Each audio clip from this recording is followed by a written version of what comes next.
I'm in Salad, and I saw Minions: The Rise of Gru. It is directed by Kyle Balda, and I just saw the movie, and I'm reviewing it at a movie theater, just like very famous YouTuber Tony from Hack the Movies used to.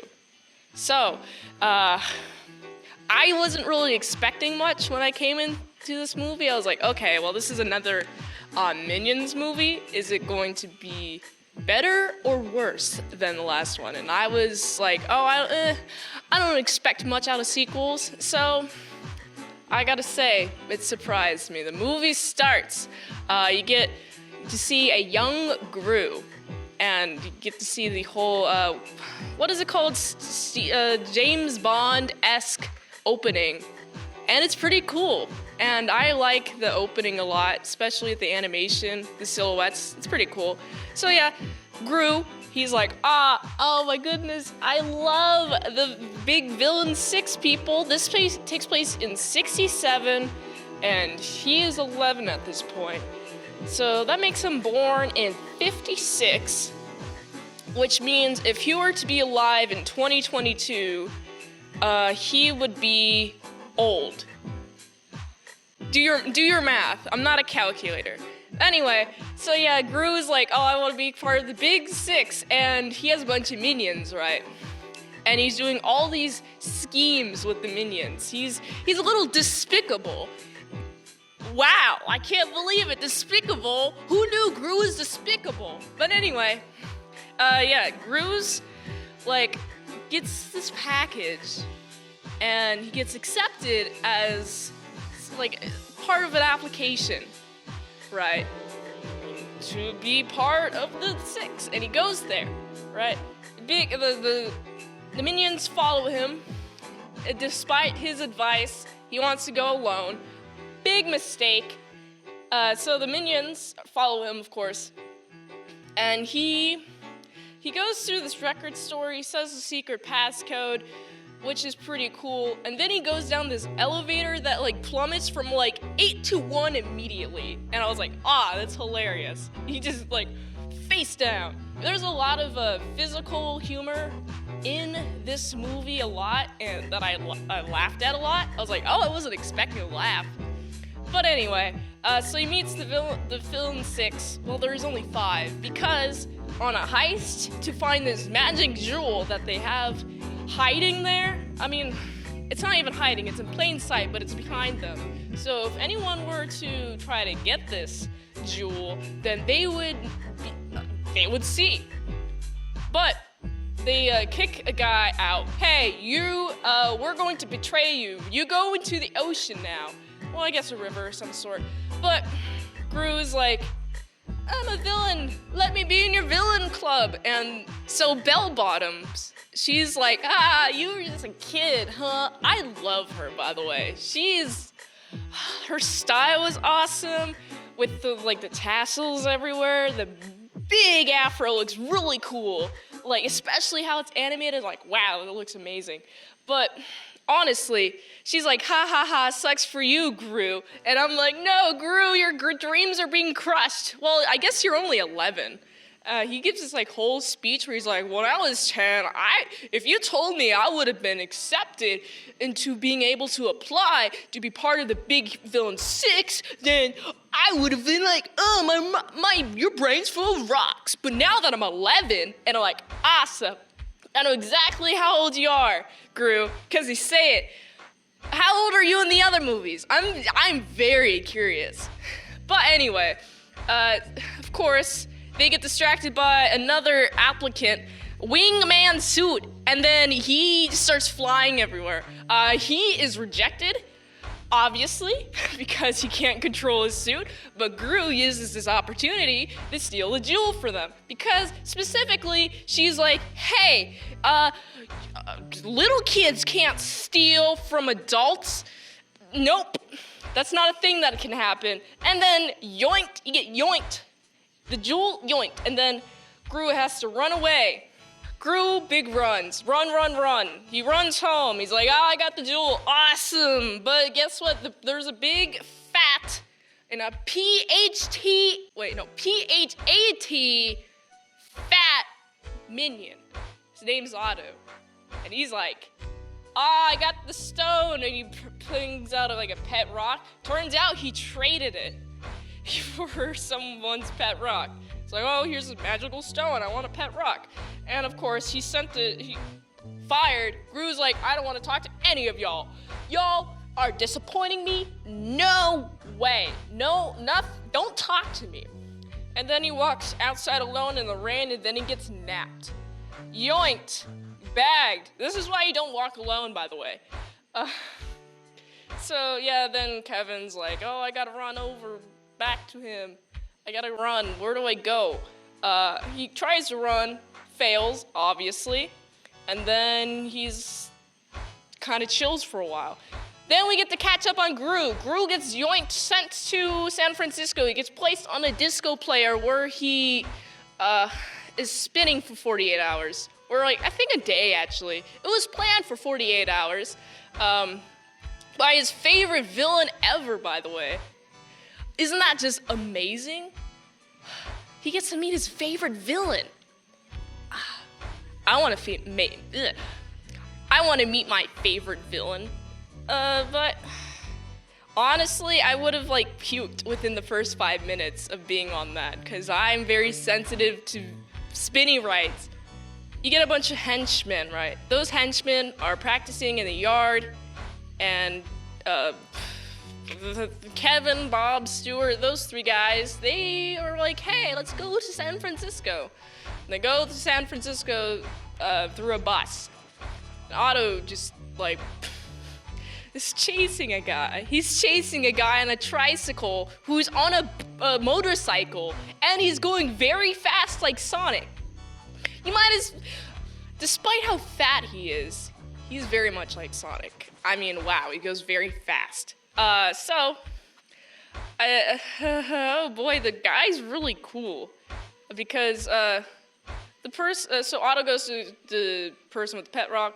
Person's like, oh, this guy, my uncle actually has it, and so Otto chases that guy. That's the logic. That's the line of whatever is happening here. But also, then you get to see Stuart, Bob, and Kevin. They're going to San Francisco. How awesome is that? And then they have to walk up a really big hill. And I'm like, man, that sucks. I don't want to go back to San Francisco because of the hills. Or Seattle because of the hills. Imagine wanting to walk up these hills. Okay, the big, tall house, right, that Gru resides in is on the top hill and is super big and noticeable. And of course they get there and they are at the henchmen. They try to sneak in, but they get caught because they use the good old plant brick wall painted on you, which by the way, excellent job, minions. You painted a perfect brick wall on one of the guys' face. Isn't that just amazing? And also, one is just a plant. Pretty little plant. They get caught by the henchmen. Not caught. They eventually run away. They run to the Chinatown. And in this alley of Chinatown, they're outside of this acupuncturist office, and it's used as like a comedy bit that like, okay, there's so much loud noise, and you got this acupuncture girl, woman, she's old, not too old, but she's old, and she's doing her thing while all this commotion's happening, and she's like, all right, I chill for 5 minutes, I'm gonna leave, and then she's like, hey, you gotta pick on somebody your own size, and then proceeds to kick all of them with the power of kung fu, kickiness, kick, yeah. She does that so many times, faster. May I dare? She's so fast, but not as fast as Sonic. But you know, she's very fast. She's very good. She goes back to acupuncture business. The Kevin, Stuart, Bob, they're like, please help us, please. We're so innocent. Bob gives the puppy eyes. Bob's so cute. What a cute guy. But she can't resist. Teaches them kung fu. I really like the title cards. It's like basic skills, and it's a compilation of them failing at the basic skills, and I like that montage. And then they get to the second part. I forgot the title words, but they're on to more advanced. Find your inner beast. They're in a forest, and they have to yell. They don't do very good. They're not big yelling people. They're so cute though. Oh man. Kevin tries. Stuart's like, nope. Bleh, bleh, bleh, bleh, raspberries. Then Bob's like, hug. Bob's innocent. He's a good one. The entirety of the training montage is so cute and adorable. Meanwhile, you get Gru. He's let off the hook of the record player because the henchman quit. And the villain guy's like, okay, come here. You're going to help around with chores. And Gru's first task in this villain guy is to clean the pool with a bunch of crocodiles. And basically, the old guy's like, hey, you, no longer. You're not doing it right. Not doing it right at all. Let me show you how it's done. And guess what happens? He gets yeeted. He gets eated. But Gru saves him. How awesome is that? Gru's such a good guy, and they bond. It's great. I love their relationship. It's awesome. I highly encourage it, and it's beautiful. I love it. I love it so much. Kevin and the other people, they learn kung fu. Pretty cool moves. Kick, pow, kick, chow. Anyway, I also just love their bonding. They bond. Gru's like, oh, I'm a big fanboy of you. And he's like, oh, really? I can teach you a thing or two. And so he teaches him a thing or two, which is pretty neat. I love it. But you know what happens? The Vicious Four, who are after all of them, are like, okay, let's go to San Francisco. They go to San Francisco and destroy the man's house. What type of person destroys a person's house? And they're like, oh, let's destroy it with this big lobster machine that I have. Yeah. Chomp, chomp. Wood is my fuel. Chomp. And then he's like, oh, he's not here. Cool. And then they just leave the house. And also, Kevin and others are there too. And it's so distraught. I mean, they leave, obviously, because, the house is destroyed. And no one's there. But it's so sad because when they get there, the old guy, he's like, no, my livelihood, it's ruined. You've ruined my livelihood. My livelihood. Oh no, my house is destroyed. And he gets so sad and distraught. And then Gru's like, hey, cheer up, guy. We're villains together. And he's like, nope, we're alone. Ka-chow, bye-bye. Nope. Gru leaves. He goes to the place with the dragons, because it's Chinese New Year. And guess who's there? Also the minions. He finds Otto.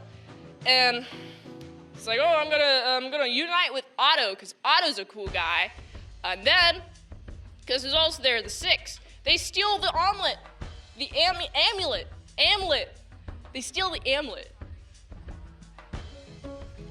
Oh, I'm being moved, guys. I gotta move to a new location. New location time.